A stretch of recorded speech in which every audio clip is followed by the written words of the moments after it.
मज़ेदार कहानियों को सुनने के लिए हमारे चैनल को सब्सक्राइब करें। काला घना अंधेरा था।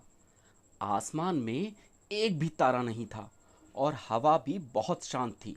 ऐसा लग रहा था कि पूरी दुनिया गहरी नींद में है। एक छोटा सा घर जंगल के बीच में बना था।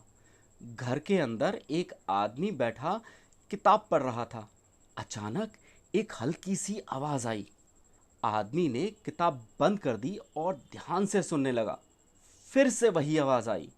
इस बार आवाज़ थोड़ी साफ थी और किसी के कदमों की आवाज़ थी। आदमी उठा और खिड़की के पास जाकर देखने लगा, लेकिन अंधेरे की वजह से उसे कुछ दिखाई नहीं दे रहा था। फिर से कदमों की आवाज़ आई, लेकिन इस बार आवाज़ और भी करीब थी। आदमी ने दरवाज़ा खोला तो बाहर अंधेरा था, लेकिन आदमी को लगा कि वह किसी को देख रहा है। अंधेरे में आदमी कुछ नहीं देख पा रहा था, लेकिन वह महसूस कर रहा था कि कोई उसके पीछे खड़ा है। आदमी ने घूमकर देखा तो वहां कोई नहीं था। आदमी को डर लगने लगा। वह वापस घर जाने लगा कि लेकिन तभी उसे एक और आवाज सुनाई दी। यह एक चीख थी। आदमी ने फिर घूमकर देखा, लेकिन वहां कोई नहीं था।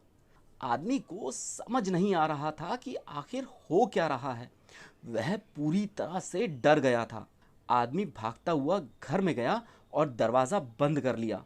वह डर से कांप रहा था। वह नहीं जानता था कि हुआ क्या था। उसे नींद नहीं आ रही थी। उसने फिर से उसी किताब को पढ़ा और कई कई बार पढ़ा। बार बार वह आवाज़ उसके कानों में गूंज रही थी।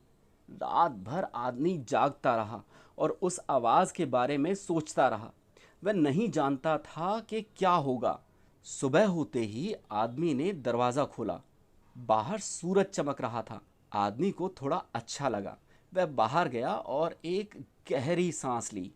आदमी ने सोचा कि उस आवाज़ के बारे में भूल जाएगा, लेकिन वह नहीं भूल पाया। वह हर दिन उस आवाज़ के बारे में सोचता। वह नहीं जानता था कि हुआ क्या था, लेकिन वह जानता था कि इस हादसे से वह हमेशा डरा हुआ ही रहेगा।